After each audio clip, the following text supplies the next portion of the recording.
오늘 하나님 말씀은 에베소서 5장 10절에서 11절 말씀입니다. 에베소서 5장 10절에서 11절 말씀을 제가 받들어 읽겠습니다. 무엇이 주를 기쁘시게 할 것인지 입증하라. 열매 없는 어둠의 일들에 관여하지 말고 오히려 그것들을 책망하라. 잠깐 말씀을 위해서 기도하겠습니다.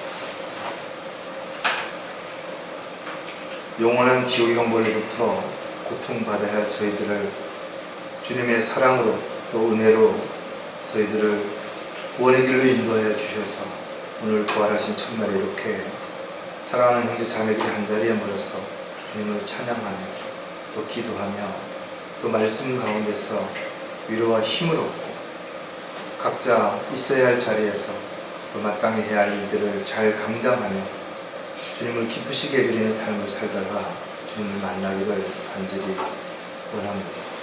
오늘도 저희들의 삶 가운데 주인이 되시고 또 힘의 원천이 되셔서 저희들이 무엇을 하든 어디에 있든 항상 부끄럽지 않은 그런 삶을 살아갈 수 있도록 도와주시고 또 모든 마귀의 공격과 세상의 유혹을 담대하게 이겨낼 수 있도록 또한 힘 주셔서 저희들이 오직 주님의 영광만을 위해서 주님의 도구요 일꾼으로 또 종으로서의 삶을 살다가 주님 만나기를 다시 한번 간절히 구하고 합니다. 저희들 육신적으로는 많이 지치고 또 여러 가지 질병으로 인해서 어려움을 겪는 지체들도 있습니다.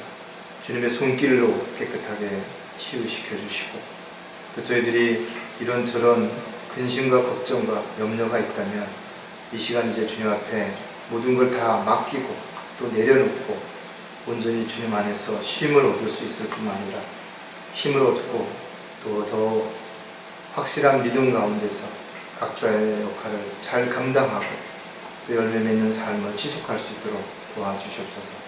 참으로 저희들을 지극히 사랑하시는 우리 주 예수 그리스도의 이름으로 기도드렸습니다.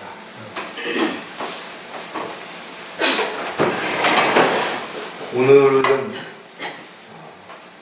절대로 다시 돌아오지 않는다. 내일 오늘과 비슷한 삶이 지속될 수도 있겠죠. 그러나 오늘과 전혀 똑같지는 않을 것입니다. 그리고 어떤 변수가 일어날지를 우리는 아무도 알 수가 없다는 것입니다. 그렇다면 저와 여러분에게 주어진 삶을 어떤 마음가짐, 어떤 자세로 살아가야 할 것인가에 대해서는 그 대답이 너무나 분명하다. 각자 주어진 삶에 최선을 다하되 그런 삶이 정말 주님 보시기에 합당한 것인가, 또 주님께서 원하시고 기뻐하시는 일인 것인가를 가장 먼저 우선순위에 두고 살지 않는다면 결국 우리도 세상을 사랑하고 세상에 있는 것들을 사랑하게 되면 육신적인 그리스도인으로서의 열매가 맺어지지 않는 그런 삶을 살 수밖에 없다는 것입니다. 어떤 직장 생활을 하든 사회 생활을 하든 간에 그 구성의 한 사람으로서 열심을 다해야 되겠죠. 또 그 조직이라든지 단체에서 분명 의미 있고 가치 있는 필요한 사람이 되려면 분명한 능력도 자격도 갖춰야 할 것입니다. 그리스도인들이 갖춰야 할 많은 덕목들이 있습니다. 친절해야 되고 예의도 발라야 되고 또 배려하고 섬기고 사랑하고 그리고 각자 자신의 주어진 일에 열심을 내고 이렇게 살아야 되는 것은 분명합니다. 그러나 더 중요한 일이 무엇인가 이거죠. 그것은 바로 우리의 신분이 주님의 종이라는 사실입니다. 또 주님께서 맡겨주신 일들을 감당해야 할 일꾼이라는 사실이에요. 뿐만 아니라 끊임없는 마귀와의 전쟁에서 반드시 승리해야 할 그리스도의 군사라는 사실입니다. 이런 신분을 잘 지키고 또 신분에 맞는 삶을 살기 위해서 우리는 지속적으로 하나님의 말씀을 양육받아야 되는 것입니다. 우리 스스로가 믿음의 분량을 더 성장시켜서 언제든 주님께서 필요하실 때 주님의 도구로 쓰임을 받아야 될 것입니다. 따라서 그리스도인들은 감정이나 기분에 따라서 무엇을 한다든지 또 무엇을 결정해서는 안 된다는 것이죠. 하나님께서 우리에게 주신 것은 바로 하나님의 말씀인 성경을 근거로 해서 우리가 모든 것을 판단하고 분별할 수 있어야 될 것입니다. 그러기 위해서 우리가 가장 먼저 해야 하는 일은 주님의 말씀에 순종하는 것입니다. 어떤 이유나 변명이나 핑계를 앞세워서 주님이 분명 하라고 하셨음에도 불구하고 또 하지 말라고 하셨음에도 불구하고 그것을 번복하는 것은 그리스도인의 자세가 될 수 없다라는 것입니다. 저와 여러분은 어떻게 하면 주님을 기쁘시게 해야 될 것인가를 잘 알고 있습니다. 믿음으로 하지 않는 것은 주님을 기쁘시게 할 수가 없습니다. 또 우리가 성령을 따라 살지 않으면 마찬가지로 주님을 기쁘시게 할 수가 없습니다. 이런 사실을 우리가 알고 있음에도 불구하고 우리의 삶을 돌아보면 참으로 부끄럽고 수치스러운 일들도 얼마든지 있을 수 있다는 것입니다. 오늘 설교는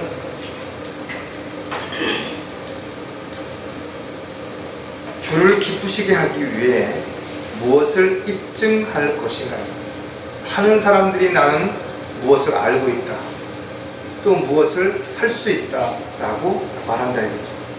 그러나 정말 그것을 실행에 옮기는 사람들은 많지 않다라는 것이에요. 분명 성경은 저와 여러분은 하나님의 피로 값을 치르고 사셨기 때문에 우리는 더 이상 자신의 것이 아니라 하나님의 것이라는 것을 우리는 고백했다. 그렇기 때문에 더 이상 자신을 위해서 살지 말고 주님을 위해서 살아야 된다는 사실 또한 우리는 인정하는 것이고 또 우리는 그렇게 고백하고 있다 이거죠. 그러나 사실 실질적으로 돌아보면 우리의 생은 그렇지 못할 때가 너무나 많다라는 것입니다. 다시 말해서 정말 우리는 모든 것을 주님으로부터 받은 것을 인정했다면 그렇게 살고 있는 것인 거예요. 주님이 주신 것을 내 마음대로 내가 하고 싶은 대로 하는 것이 아니라 주님이 원하시고 기뻐하시는 일들을 위해서 그렇게 하고 있는 것인 거예요. 과연 우리는 신실한 청직이라고 말할 수 있는 것입니다. 하나님의 자녀라면 마땅히 하나님의 자녀다워야 할 것입니다. 하나님의 자녀답다라는 것은 하나님의 자녀답게 처신하고 행동하고 자신 한 말과 모든 것에 책임을 질 수 있어야 되는 것입니다. 많은 사람들이 특히 정치인들이 선거를 앞두고 다양한 공약들을 내놓습니다. 그러나 그 공약들이 과연 얼마나 지켜지냐 이거죠. 우리 역시 마찬가지로 수없이 많은 약속들을 하고 있다 이거죠. 하나님 앞에서, 지체들 앞에서, 가족 앞에서, 자기 자신 앞에서 끊임없이 수없이 많은 약속을 하고 있지만 과연 얼마나 그것을 지키고 있는 것인가가 훨씬 더 중요하다는 거죠. 그리스도의 군사라면 군사다워야죠. 군사다우려면 반드시 고난과 역경을 이겨낼 수 있는 훈련을 견뎌내야 된다 이거죠. 그러나 사실 조금만 힘들어지면 너무 힘들고 너무 고난이 어렵다고 우리는 이런저런 이유와 핑계를 댈 때가 얼마든지 있다라는 것입니다. 뿐만 아니라 우리가 일꾼이라고 자처한다면 일을 해야 되겠죠. 열심히 해야 될 것입니다. 그리고 일을 또한 잘 해야 될 것입니다. 그러나 막상 우리가 그 일을 하는 데 있어서는 많은 걸림돌이 있고 많은 방해와 어려움이 있습니다. 그럼에도 불구하고 주님께서 우리에게 그 일을 맡기신 것은 당연히 우리가 그 일을 해야 될 뿐만 아니라 그 일을 할 수 있는 능력도 환경도 분명히 허락하신 것입니다. 내가 어렵다면, 내가 문제가 있다면, 내가 뭔가 하는 것이 잘 안 되고 있다면 그것이 과연 옳은 것인가를 먼저 분별해 봐야 될 것입니다. 두 번째로는 내가 하나님 뜻대로 정말 하고 있는 것인가 또 확인해 봐야죠.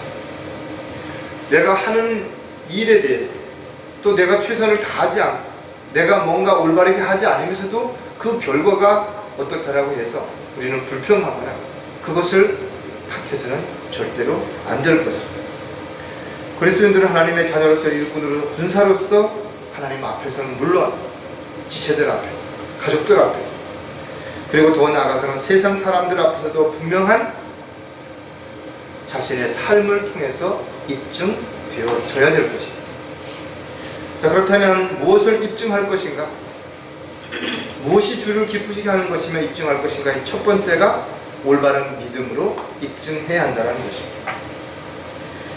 성경에는 다양한 믿음을 우리에게 가르쳐주고 있습니다. 끈질긴 믿음도 있고 간절한 믿음도 있고 또 강력한 믿음도 있죠. 단순한 믿음도 있어요. 순수한 믿음도 있어요. 그러나 어느 순간에서 이런 것들이 변질된다는 것입니다. 그래서 뭔가 요란하고 복잡하고 잘 변하고 쉽게 흔들리고 이런 믿음들은 결코 아무런 능력도 아무런 하나님의 일도 할 수 없게 만든다는 사실입니다. 여러분은 자신이 어떤 믿음을 가지고 있다고 생각하시는 것입니다. 나는 정말 다른 사람들보다 더 끈질긴 믿음이 있는 것인가? 아니면 더 간절한 믿음이 있는 것인가? 아니면 어떠한 상황에서 흔들리지 않는 강력한 믿음이 있는 것인가? 정말 이것저것 아무것도 제지 아니하고 말씀을 들었을 때 즉시 실행에 옮길 수 있는 그런 단순한 믿음을 가지고 있는 것입니다. 고린도후서 13장 5절에 보면 너희가 믿음 안에 있는지 너희 자신을 시험하고 스스로 입증하라. 다른 사람에 의해서 다른 사람들이 나를 믿음이 좋다라고 믿음이 어떻다라고 말하기 전에 스스로 자기 자신을 시험해보라. 나는 정말 믿음이 있는 것인가? 나는 얼마만한 믿음이 있는 것인가? 어떤 믿음이 있는 것인가? 그리스도인들은 반드시 자신의 믿음을 자신의 삶을 통해서 입증해야 되는 것입니다. 왜냐하면 믿음이라고 하는 것은 하나님의 능력을 가지고 오는 통로임과 동시에 그 믿음을 통해서 하나님의 능력이 나타나는 결과로 이어지기 때문에 그렇다라는 것입니다. 입으로만 믿는다라고 하는 거 아무 소용이 없습니다. 지식적으로만 믿는다고 하는 것도 마찬가지로 열매를 맺을 수는 없다는 것입니다. 저와 여러분은 가식적으로 사람들이 보는 앞에서 뭔가 믿음을 실행하려고 그렇게 사는 사람은 없을 것입니다. 그리고 여러분들이 그렇기 때문에 지금 이 자리에 있는 것입니다. 체면이라든지 사람들을 의식하고 환경과 여건들을 먼저 생각했다면 여러분들은 훨씬 더 좋은 조건에 있는 그런 교회에 가서 편안하게 종교 생활을 하고 있을 것입니다. 자, 그렇다면 우리가 올바른 믿음을 입증하려면 어떻게 될 것인가에 대해서 몇 가지를 생각해 봐야 하는데, 첫 번째가 모든 사람들 앞에서 분명해야 된다는 것입니다. 즉 여기 가면 이렇고 저기 가면 저렇고 그래서는 안 된다라는 거예요. 여러분이 어느 곳에 있든지 여러분의 색깔이 분명해야 되는 것이고 여러분의 주관이 분명해야 되는 것이고 여러분의 삶의 가치관이 분명해야 된다는 것입니다. 하지만 사람들은 자신의 유익을 위해서라면 언제든지 신분을 감추는 것입니다. 회색 분자처럼 언제든지 양다리를 굳힐 수 있다는 것입니다. 그러나 그리스도인들은 당당하게 자신이 그리스도인이라는 사실, 하나님의 자녀라는 사실을 분명하게 입증해야 되는 것입니다. 이 일로 인해서 때로는 손해를 보고 박해를 받고 고난을 얻고 어려움을 겪는다 할지라도 우리는 이 부분에서 분명해야 된다는 것입니다. 마태복음 10장 32절에 보면 그러므로 누구든지 사람들 앞에서 나를 시인하면 나도 하늘에 계신 나의 아버지 앞에서 그를 시인할 것이오. 근데 그 뒷구절이 뭐예요? 시인하지 아니하면 시인하지 않으시겠다는 것입니다. 언제까지 하나님은 자비로우시고 사랑이 많으신 분이시라고만 어린아이처럼 투정을 부릴 것이냐 이거죠.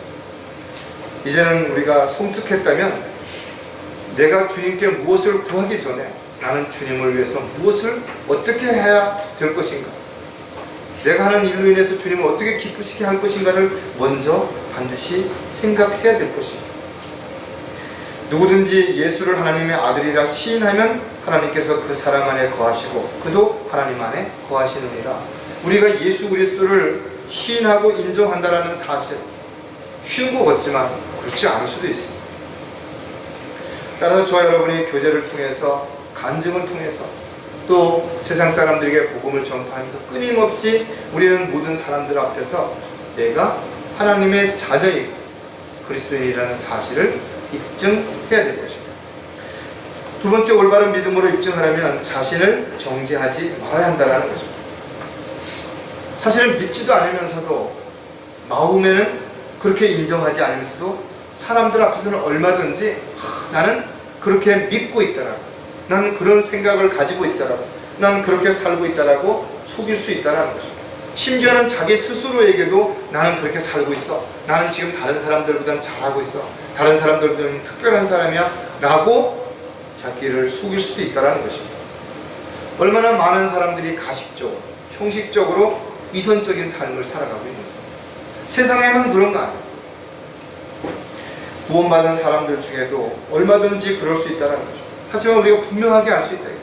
하나님은 우리의 마음과 생각을 다 아신다는 것입니다. 우리의 계획 다 아신다는 것입니다.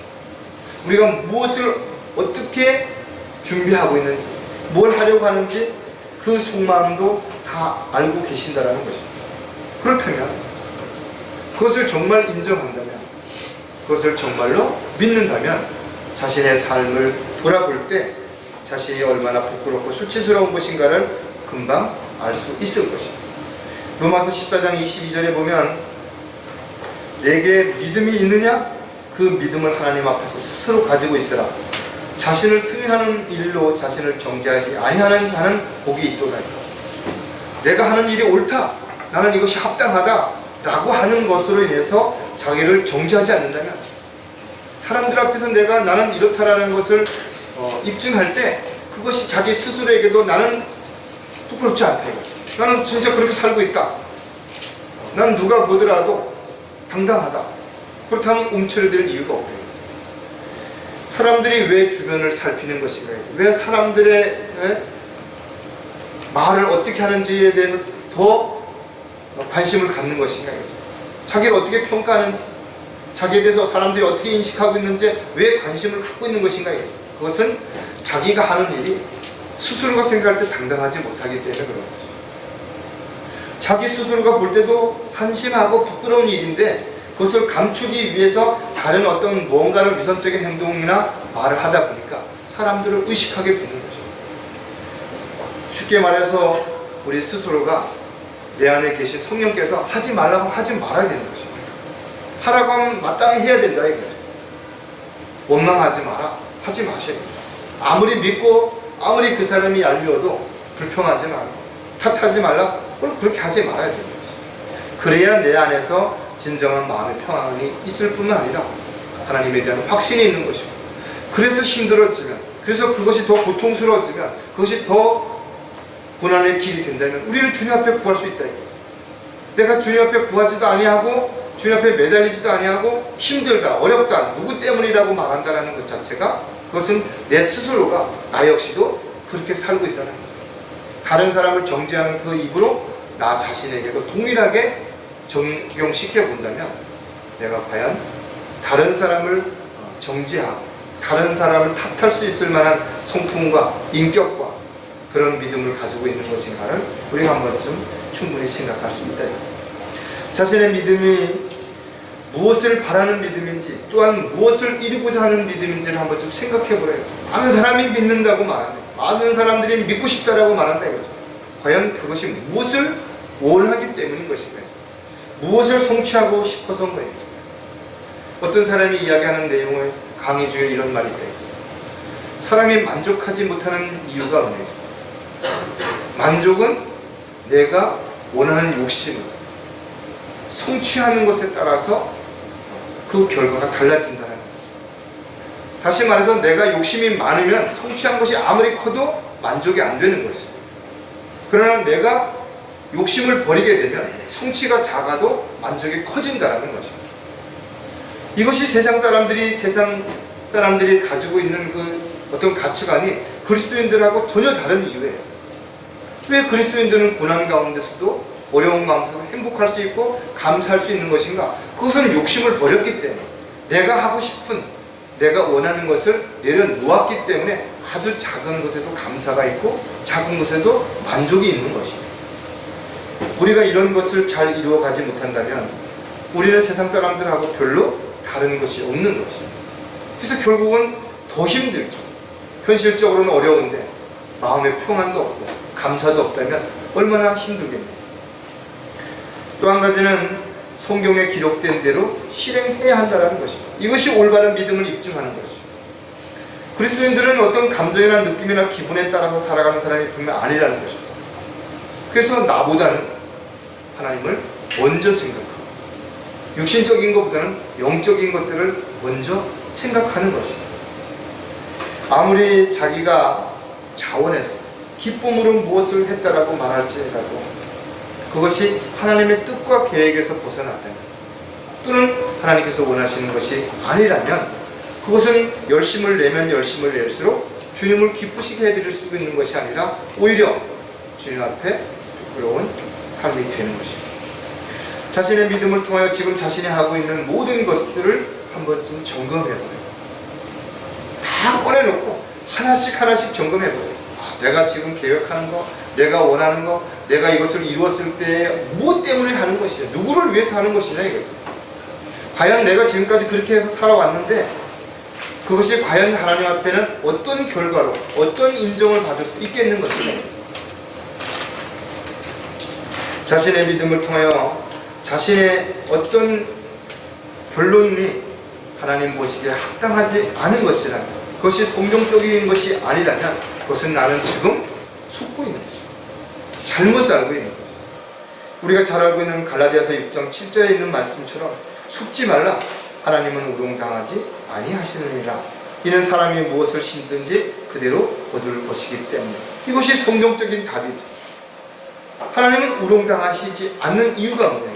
우리가 무엇을 계획하고 무엇을 실행하는지 그 과정, 동기는 물론 결과까지도 다 아신다라는 것이죠.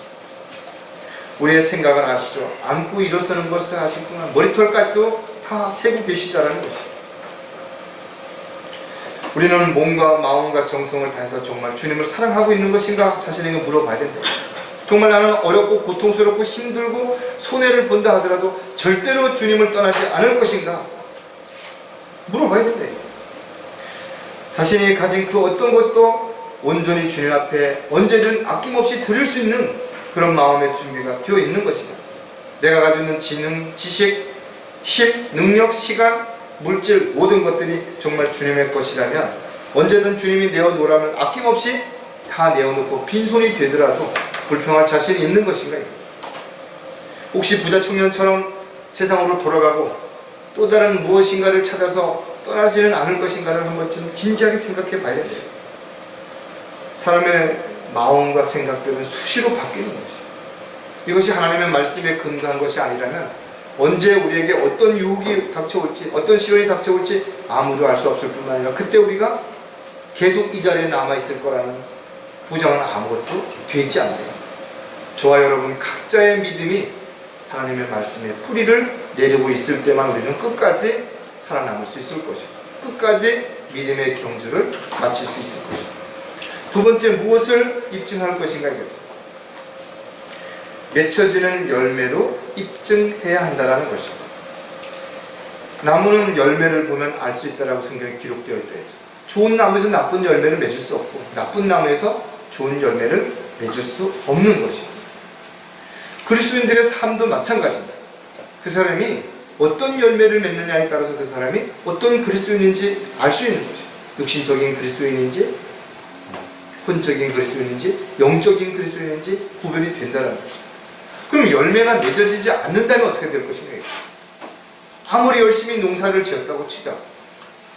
이른 봄부터 열심히 밭을 갈고 씨를 뿌리고 약을 치고 뭐 거름을 치고 별짓을 다 했는데도 열매가 없다면, 수확이 없다면 농사를 망친 것이 되는 거죠. 예수님께서도 무화과 나무에 열매 없는 것을 저주하시고 말라 죽게 하시대요. 열매 맺지 못하는 나무는 도끼로 찍어서 불에 태우라고 해요. 여러분들이 한 번쯤 생각해 봐야 돼요. 자신의 삶을 통해서는 어떤 열매들이 맺어졌는 것인가. 그 맺어진 열매를 가지고 내가 주님을 기쁘시게 하고 있는 삶인지 아닌지를 분명하게 입증해야 될 것입니다. 물론 열매를 많이 맺을 수 있어요. 그러나 그 열매가 하나님 보시기에 합당하지 않은 열매라면 그 열매 역시 마찬가지입니다. 하나님 앞에는 아무 의미가 없어요. 세상 사람들에게는 유익할 수도 있고 또 많은 사람들에게는 존경을 받을 수 있을지 모르지만 하나님 보시기에 합당한 열매가 아니라면 그것은 하나님을 기쁘시게 할 수가 없다라는 것입니다. 일을 잘해야 되겠죠. 우리는 일꾼이기 때문에. 그러나 그 일을 잘하는 것만 가지고는 안 된다 이거죠. 일을 잘한 결과로 열매도 잘 맺어져서 입증이 되어져야만 비로소 정말 유능한 농사꾼이라고 우리가 인정을 받을 수 있을 것입니다. 영적 전쟁도 마찬가지죠. 열심히 싸우고 최선을 다해서 싸우는 것만이 다가 아니죠. 그렇게 싸워서 반드시 이겨야 된다 이거죠. 그리고 우리는 그 영적 싸움에서 이길 수 있는 유일한 방법이 뭐예요? 인간적인 노력이 아니라는 거죠. 인간적인 방법이 아니라는 거죠. 영적인 싸움은 어떻게 싸워야 이기는 것이? 하나님의 말씀, 기도로, 믿음으로 그렇게 싸웠을 때만 이길 수 있다는 것입니다. 많은 사람들이 일이 힘들다라고 말한다 이거죠. 처음에는 직장을 구할 때는 좀 일만 좀 했으면 좋겠다 이거죠. 그러나 어느 정도 시간이 지나면 벌써 일이 힘들다, 뭐 윗사람이 마음에 안 든다, 뭐 환경이 어떻다, 뭐가 어떻다, 끊임없이 불평한다. 그러나 우리가 한 번쯤 생각해, 세상에서는 정말 열심히 일했는데 최선을 다했는데도 그럴만한 보수를 못 받을 수도 있어요. 인정을 못 받을 수도 있어요. 오히려 잘한 것이 누군가의 시기나 모함에 의해 가지고 비난을 받을 수도 있고 그것 때문에 어려움을 처할 수도 있죠. 그러나 하나님의 일은 다르다는 거죠. 하나님의 일은 하나님께서 맡기셨고 하나님의 방법으로 했다면 세상에서는 비록 열매가 없다 하더라도 하나님을 기쁘시게 하는 그 열매를 위해서 우리는 반드시 보상을 받을 수 있습니다. 사도 바울은 하나님의 일꾼임을 입증하기 위해서 이렇게 말했죠. 많은 인내와 환난과 궁핍과 곤란과 매맞음과 갇힘과 소요와 수고와 깨어있음과 금식과 순결과 지식과 오래 참음과 친절과 성령과 가식 없는 사랑의 모든 것들로 인해서 이런 것들을 그가 참고 견뎌냈기 때문에 그는 온 생애를 주님을 기쁘시게 해드리는 삶을 살았던 것이죠. 자신이 하는 일로 인해서 정말 주님을 기쁘시게 하고 있는 것인가? 내가 지금 이 하는 일이 과연 정말 주님께서 원하시는 일인가? 이런 것들을 우리가 한 번쯤 더 생각해 본다면 우리는 훨씬 더 자유스러워질 수 있겠죠. 훨씬 더 많은 짐을 내려놓을 수 있을 것입니다. 그리고 정말 가치 있는 것들을 또 가치 있는 삶을 위해서 더 많은 시간을 우리가 투자할 수 있게 될 것입니다. 대부분의 사람들은 자신의 유익을 위해서라면 언제든지 말을 바꾸고 행동을 바꾸고 또 자리를 바꿀 수 있습니다. 그러나 저와 여러분이 하나님의 종으로서 있어야 할 자리는 내가 원해서 있는 것이 아니라는 것입니다. 내가 하고 싶어서 그 일을 하는 것이 아니라 주님께서 원하시고 기뻐하시는 일이기 때문에 나는 그 일을 감사함 또 기쁨으로 할 수 있게 된다는 것입니다. 자, 그렇다면 맺어지는 열매를 입증하려면 어떻게 된가? 주님을 위한 일이 되어야 한다는 것입니다. 앞에서 제가 설명드렸던 것처럼 내가 하는 일이 아무리 대단하다 하더라도 그 일이 주님을 위한 일이 아니라면 그냥 우리는 세상 일이에요. 그냥 내가 하고 싶은 일을 하는 것에 불과한 것입니다. 앞으로 우리가 무엇을 할 것인가 중요하죠. 계획도 세워야 되고 준비도 해야 될 것입니다. 더 중요한 것은 뭐냐면 지금 내가 하는 일이 합당한 것인가요? 그리고 그 합당한 일을 통해서 주님께서 나에게 더 많은 일, 더 중요한 일을 맡겨주신다면 우리는 그때 또 그 일에 최선을 다하면 된다는 것입니다. 지금 나에게 주어진 일을 불평하면서 내일은 잘하겠다, 더 많은 조건과 환경이 주어지면 더 잘하겠다, 그것은 결과적으로는 하나의 거짓말에 불과한 것입니다. 말에 불과한 것입니다. 많은 사람들이 대부분 그렇지만 자기 자신을 기쁘게 하기 위해서 자신의 유익을 위해서 일하면서도 그 일을 하나님의 일이라고 말할 수 있다고 했습니다. 또 많은 사람들이 또 일부분의 어떤 도분을 가지고 그것이 하나님의 일인 것인 좀 착각하고 있는 거예요. 우리나라의 기독교적인 어떤 그 단체들이 얼마나 많습니까? 얼마나 기업들이 많이 있어요. 그 사람들이 매일마다 아침에마다 모여서 예배드리고 기도하면서 한다 이거죠. 그러나 과연 그렇게 해서 그 열매를 나타내는 것이 무엇이냐?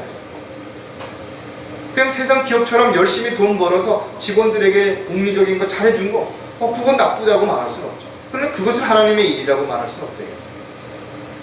하나님이 기뻐하시는 일이라고만 말할 수는 없대요. 그렇게 해서 남은 이익들이 과연 정말 하나님의 유익을 위해서 어떻게 쓰여졌는 것인가를 열매로 우리가 한 번쯤 살펴봐야 되는 것입니다. 우리가 복음을 전하고 거리에서 설교하고 이렇게 개인적인 사람들을 만나서 지옥을 선포할 때 사람들이 우리를 광신자라고 욕할 수 있어요. 너무 지나치다고, 너무 강하다고 말할 수 있다. 우리가 지옥에 대해서, 죄에 대해서 우리가 말할 때 사람들은 너무 그것이 두렵기 때문에 사람들이 오히려 교회 나가기를 싫어한대요. 교회는 마음을 편안하려고 가는 것이고 복 받으려고 가는 것인데, 교회 가니까 헌금 내라 그러고 뭔가 일을 해야 된다 그러고 뭔가 스스로 고난을 자초해야 된다 그러고 주님을 위해서 자신은 하고 싶은 일을 포기해야 된다고. 그게 무슨 의미가 있냐 이거죠. 자기는 잘 먹고 잘 살고 세상에서도 좀 더 대접받고 살기 위해서 뭔가 하나의 선택으로 하나의 종교로 기독교를 선택했는데, 하나님을 선택했는데, 그 사람들은 여기에 와 있을 수가 없죠. 여기 와서 이런 설교를 들어야 할 이유도 없고, 듣는다면 다음에 이 자리에 다시 나오지 않는 것이 분명하다. 정말 우리는 주님을 위해서 일을 하고 있는 것인가를 한 번쯤 생각해 본다면 우리는 하는 부분에서 멈춰야 할 일들이 많이 있을 것이라는 것입니다. 따라서 저와 여러분은 단지 먹고 살기 위해서 일을 하는 것이 아니라 우리가 살아서 건강해서 주님께서 언제든지 필요하실 때 쓰실 도구로 준비되기 위해서 일을 한다라고 생각한다면 우선순위가 분명하게 정해져야 되는 것입니다. 고린도전서 9장 16절에 내가 복음을 전할지라도 내게 자랑할 것이 없으니 이는 내가 부득불 해야 할 일이기 때문이라. 너무나 중요한 부분이에요. 그리스도인이라면 반드시 복음을 전해야 되는 것은 당위성입니다. 마땅히 해야 되는 일이에요. 잘하고 못하고가 아니라 그것은 잘하고 못하는 것은 하나님께서 나를 통해서 하시는 일이지 나는 도구에 불과하다 이거죠. 가라면 가고 하라면 하면 되는 것입니다. 때로 어떤지 묻었든지 복음을 전하면 되는 것입니다. 그러나 이것은 자랑할 것이 없다는 것이에요. 나는 몇 명에게 구령을 했고 나는 얼마나 열심히 복음을 전하고, 이건 자랑이 아니라 마땅히 해야 할 일을 하는 것이고, 만약에 그렇게 살고 있지 못하다면 그것이 부끄러운 일이죠. 그것이 수치스러운 일이라는 것입니다. 어떤 사람이 회사에서 월급을 받아 열심히 일한다. 당연한 일이잖아요. 나는 회사에 열심히 일한다. 그건 당연한 일이에요. 열심히 일을 하지 않는 사람이 잘못된 거죠.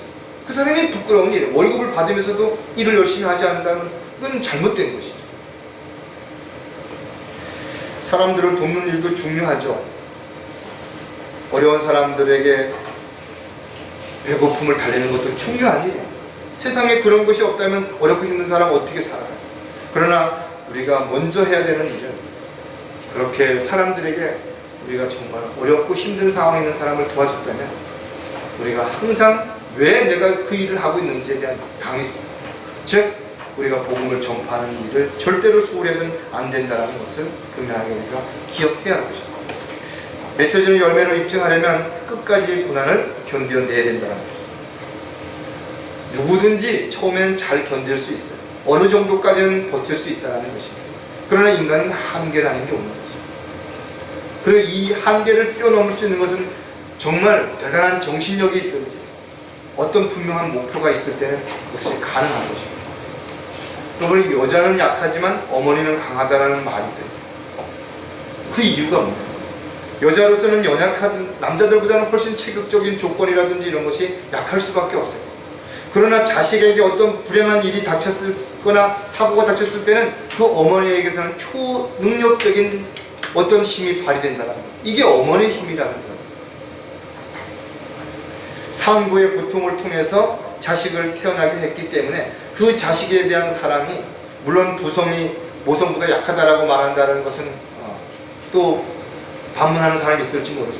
분명 그런 고통과 어려움을 알았기 때문에 그 사랑 또한 훨씬 큰 것이고, 저와 여러분도 마찬가지로 복음을 통해서 한 사람이 나았다면 그 한 사람이 성장하고 하나님의 일꾼으로 자라기까지 많은 고난과 어려움을 감수하면서 기다리고 또 기다린다 이거죠. 그리고 세상으로 다시 돌아가거나 믿음에 대해서 이탈했을 때 너무 마음이 아픈 것이죠. 세상에는 진리를 대적하는 많은 사람들이 있다 이거죠. 그 사람들의 입에서는 또 다른 뭔가의 상대성 진리를 주장하면서 오히려 자신이 합당하고 옳다고 말하는 사람들도 얼마든지 있다 이거죠. 그러나 모든 것은 열매로 다 언젠가는 드러나게 될 것이라는 거죠. 반드시 그것이 보여질 것이라는 거죠. 고진감래라는 말처럼 고생 끝에는 뭔가 좋은 일들이 일어난다는 거죠. 그냥 개고생이 아니라 정말 합당한 고생이 돼야 되겠죠. 자기가 죄를 져서 자기가 잘못해서 남한테 피해를 주고 거기에 대한 당하는 어떤 이유로 인해서 고난과 고통을 받는다면 참으로 어리석은 삶이라는 것입니다. 저와 여러분이 지금 고난 가운데 있다면 우리는 서로 기도해야 될 것이 분명합니다. 그러나 먼저 자신이 내가 받는 고난이 합당한 고난인 것인가, 주님으로부터 온 고난인 것인가, 아니면 내가 잘못해서 내 욕심 때문에 죄를 짐으로 인해서 받는 고난인 것인가를 분명하게 점검해 봐야 되는 것입니다. 히브리서 2장 18절에 그가 이 일에 친히 시험을 받아 고난을 당하셨으므로 시험받는 자들을 능히 도와주실 수 있느니라. 주님은 우리를 구원하기 위해 세상의 어떤 사람들보다도 더 가혹한 고난과 어려움을 감당해 내셨다는 것입니다.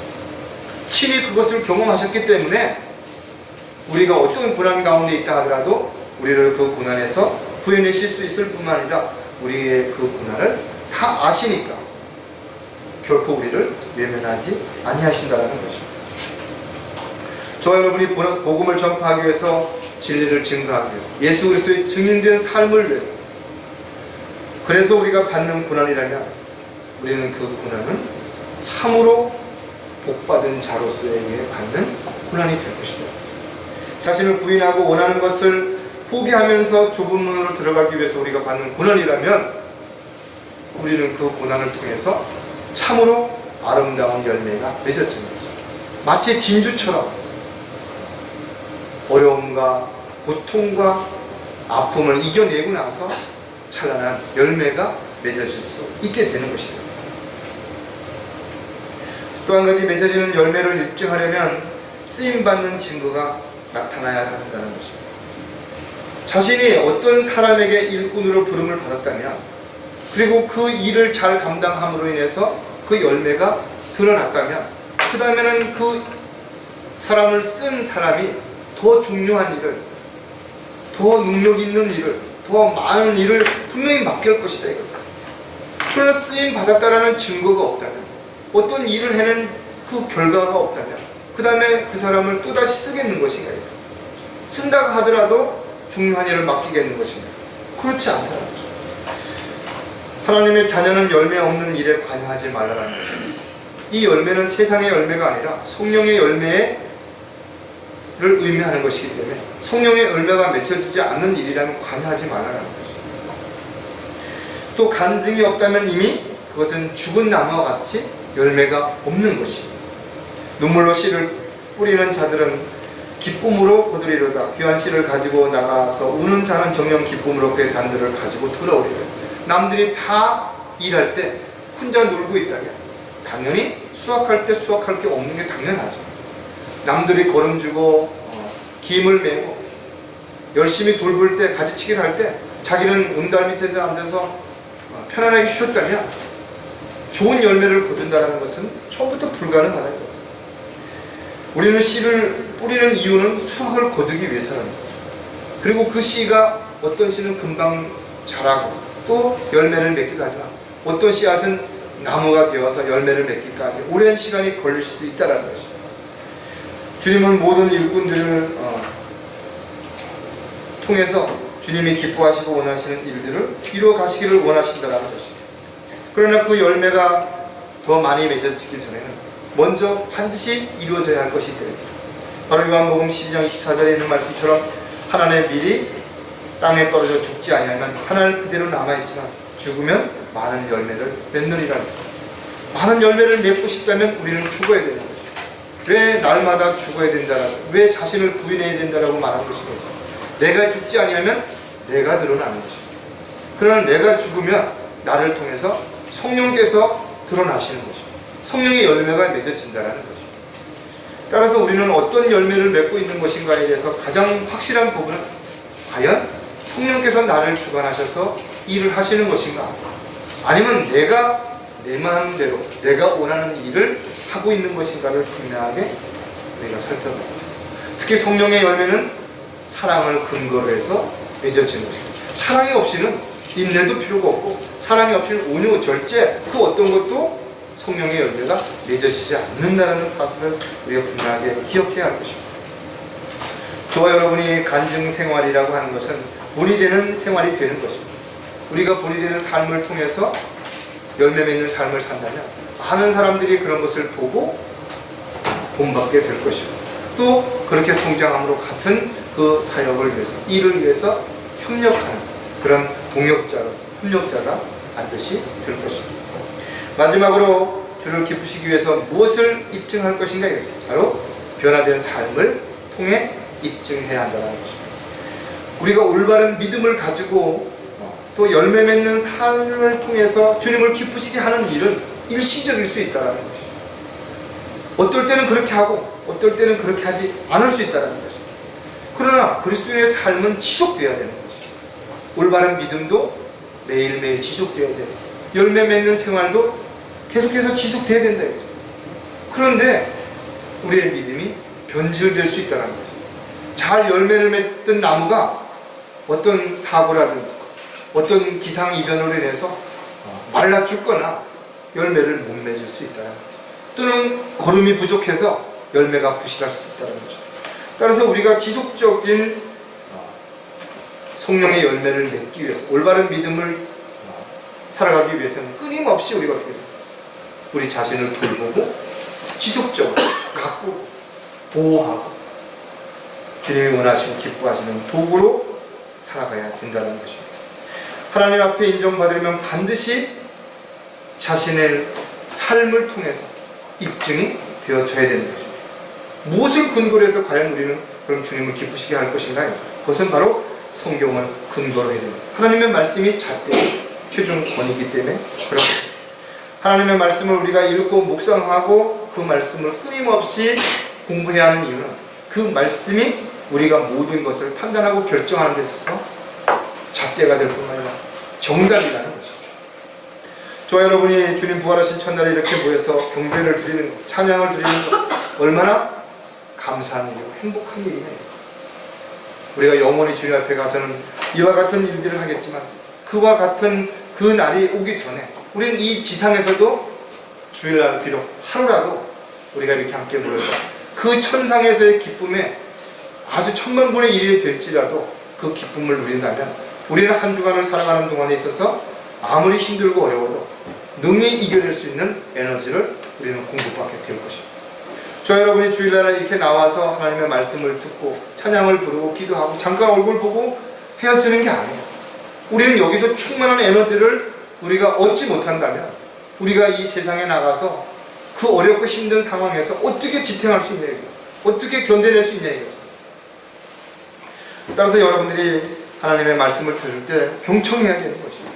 그리고 그 말씀이 여러분들이 스포츠처럼 빨아들여서 그 말씀이 여러분들의 마음의 중심이 되고 구심점이 되고 잣대가 되고 활력소가 되어서 한 주간을 살아가는 에너지가 반드시 되어야 된다는 것입니다. 따라서 저와 여러분은 언제 어디서든지 간에 주님을 기쁘시게 하기 위해서 우리는 무엇을 할 것인가를 늘 생각해야 되겠지만 그 생각하는 모든 것으로 끝나서는 안 된다. 자신의 변화된 삶이 매일매일 보여져야 되는 것입니다. 아주 작은 부분에서부터 보여져야 되는 것입니다. 어떤 것이 부패되는 것도 마찬가지고 변화되는 것도 마찬가지입니다. 아주 작은 것부터 시작이 되는 거예요. 왜 많은 사람들이 변화가 안 되는지 아십니까? 한꺼번에 뭔가를 다 바꾸려고 해요. 한꺼번에 뭔가를 다 새롭게 해보려고 한대요. 안 되는 것이에요.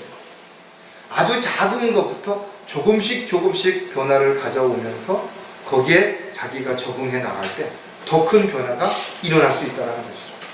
따라서 저와 여러분이 가장 작은 것, 자기의 생활, 습관, 버릇 이런 것들도 하나씩 바꿔갈 때 그 다음에 얼마든지 여러분들이 많은 변화가 일어났다는 것을 열매로 맺어질 수 있게 될 것입니다.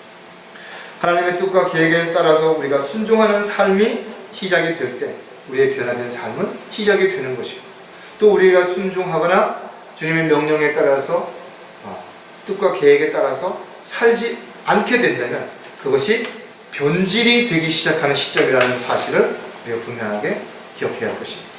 자, 무엇을 입증할 것인가 이죠. 변화된 삶을 통해서 우리가 가장 먼저 보여줘야 되는 부분이 자신이 다름을 보여주어야 한다는 것입니다. 이것은 그냥 단지 사람들에게 보여주기 위해서 일부러 그런 것처럼 가식적인 위선적인 행동을 하라는 그런 말이 아니에요. 우리의 삶을 통해서 본이 되는 그 모습들이 다른 사람을 변화시킬 수 있는 그런 삶이 보여져야 된다는 사실입니다. 일부러 보여주려고 하는 것이 아니라 그냥 나의 삶이 사람들에게 좋게, 멋있게, 합당하게 보여져야 된다는 사실입니다. 성경은 세상도 세상에 있는 것들도 분명히 사랑하지 말라고 했거든요. 왜 그러느냐? 세상을 사랑하게 되면 하나님의 사랑을 그 사람에게 없게 되는 것이고 하나님과 원수가 되기 때문에 그렇다는 것입니다. 저 여러분이 이 세상에 살고 있지만 세상과 하나가 되지 않는다. 세상을 사랑하지 않는다라는 것을 분명하게 우리는 입증해야 됩니다. 어떻게? 우리의 생활 속에서, 우리의 말, 행동, 우리의 가치관, 우리의 어떤 삶의 목적이 분명히 그렇다라는 것입니다. 요한복음 15장 19절에 보면 만일 너희가 세상에 속한다면 세상은 자기 사람들을 사랑할 것이다. 그러나 너희는 세상에 속한 자가 아니요 내가 너희를 세상으로부터 선택하였느니라. 이로 인하여 세상이 너희를 미워한다. 교회라는 말의 의미가 뭐예요? 에클레시아라는 말, 우리가 불러냄을 받은 무리라는 것입니다. 즉 세상으로부터 특별한 목적과 계획에 따라서 하나님께서 구별시켜 놓은 것입니다. 분리시켜 놨다는 것입니다. 성별시켜 놓은 것입니다. 그런데 우리가 세상을 사랑하고 세상에 있는 것들을 사랑하게 되면 다시 그들과 일치가 되고 하나가 되기 때문에 우리에게 요구되는 것이 뭐예요? 세상과 분리되라는 것입니다. 세상 사람들과 다르게 분명하게 뭔가가 보여줘야 되는 것입니다. 즉 억지로 나는 너하고는 틀리다 그런 것이 아니에요. 하나님의 말씀에 근거했을 때 우리는 세상 사람들과 분명히 다르다라는 것입니다. 왜냐하면 하나님의 말씀에 기록된 것을 믿고 그 말씀대로 살아가는 것이 성경을 믿고 살아가는 그리스도인들의 자세이기 때문에 그런 것입니다. 성경은 분명 세상은 우리가 살만한 것이 못된다라고 기록하고 있다 이거죠. 복음을 전파하고 진리를 증거하고 예수 그리스도를 증인으로서의 삶을 여러분이 살고자 한다면 신실하게, 헌신적으로 여러분들이 하나님의 사역에 동참하려고 한다면 반드시 마귀가 공격하고 방해하기 때문에 절대로 여러분들은 평탄한 삶이 될 수가 없어요. 그럼에도 불구하고 여러분들이 지금 이 자리에 있는 또 주님을 사랑하고 주님만을 바라보는 이유는 무엇이냐 이거죠. 여러분은 더 소중한 게 무엇인지, 더 가치 있는 것이 무엇인지, 또 여러분들이 머지않아 주님을 만났을 때 더 주님으로부터 칭찬받을 수 있는 일이 무엇인지를 분명하게 알았기 때문에 세상 사람들과 다른 것입니다. 종교인들과 다르다라는 것입니다. 또 한 가지는 더 이상 끌려다니지 말아야 한다는 것입니다. 저 여러분이 세상으로부터 죄로부터 자유하게 됐다면 말 그대로 자유해야죠. 그 자유가 또 다른 이유로 구속되어서는 안 된다 이거죠. 우리를 구속할 수 있는 분은 오직 주님 한 분밖에 없어요. 그리고 우리는 그 구속 안에 있는 이유는 그 구속 안에 있기 때문에 더 안전하고 보호받을 수 있기 때문에 우리는 스스로 주님 안에 있는 것이지, 우리가 세상으로부터 세상에 있는 것들을 얻기 원한다면 또 그것을 사랑한다면 결과적으로는 우리는 끌려다닐 수밖에 없어요. 스스로 부자가 되려고 하는 사람들은 어떻다라고 경고하고 있냐 이거죠. 세상으로부터 유혹을 받을 수밖에 없다라는 것입니다. 참으로 많은 사람들이 예수 그리스도의 보혈의 능력으로 핏부림을 받아서 정결게 됐다 이거죠. 마음이 새롭게 됐어요. 그럼에도 불구하고 왜 그들은 다시 오염되고 변질돼서 세상으로 돌아가는 것입니다. 그 욕심, 그 미련을 버리지 못하기 때문에, 자기를 죽은 것으로 여기지 못하기 때문에 결과적으로 그렇게 되는 거죠. 로마서 6장 6절에 우리가 이것을 아나니 곧 우리 옛사람이 그와 함께 십자가에 못 박힌 것은 죄의 몸을 멸하여 더 이상 우리가 죄에게 종노릇 하지 않게 하기 위함이니라. 죄에게 종노릇 하지 말아요. 더 나아가서 그 죄를 짓게 되는 가장 큰 원인이 뭐예요? 바로 물질적인 것입니다. 돈이라는 것입니다. 즉 돈의 노예가 되지 말라는 것입니다. 돈이 우리가 살아가는데 필요하죠. 그러나 돈을 벌기 위해서 자기 스스로가 모든 것을 포기해야 되는 많은 사람들이 있다. 그럼 돈의 노예가 된 것이에요. 이미 돈에 끌려가는 것입니다.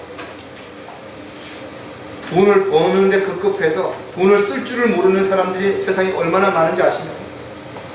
죽을 때까지 그 돈을 움켜쥐고 있지만 그 돈 때문에 온갖 문제가 생기고 미워하고 원망하고 불평하는데 끝까지 움켜쥐고 있다 한 푼도 못 쓰고 가는 사람들이 얼마나 많아 이거죠.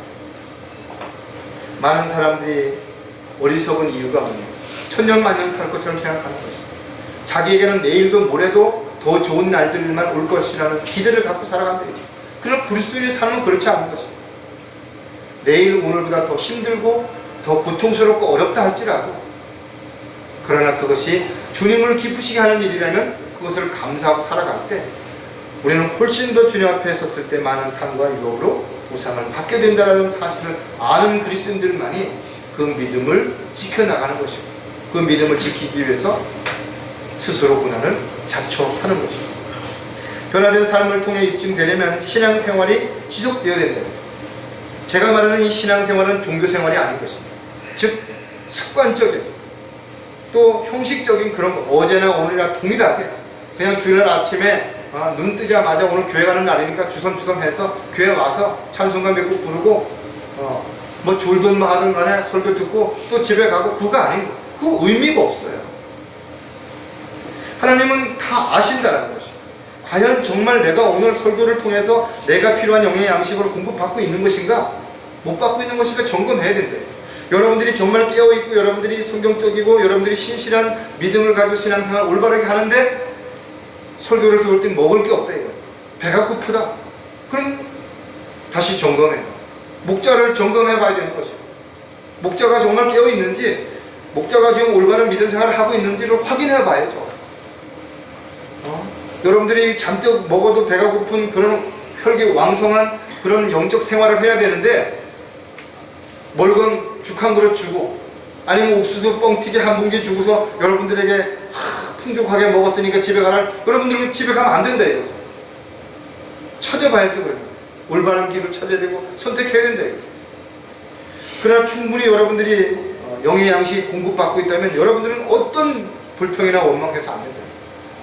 비록 교회가 협소하고 여러 가지 시설이 미비하고 환경과 조건들이 어렵다 할지라도 양질의 양식이 있으면 여러분들은 충분히 그걸 가지고 얼마든지 믿음의 생활, 선한 싸움을 싸워나갈 수 있게 된다는 거죠.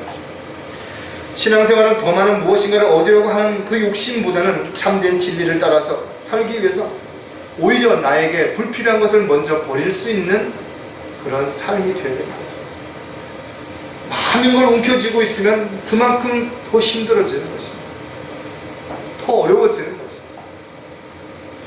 여러분들이 불필요한 많은 짐을 지고 있다면 내려놓으셔야 됩니다.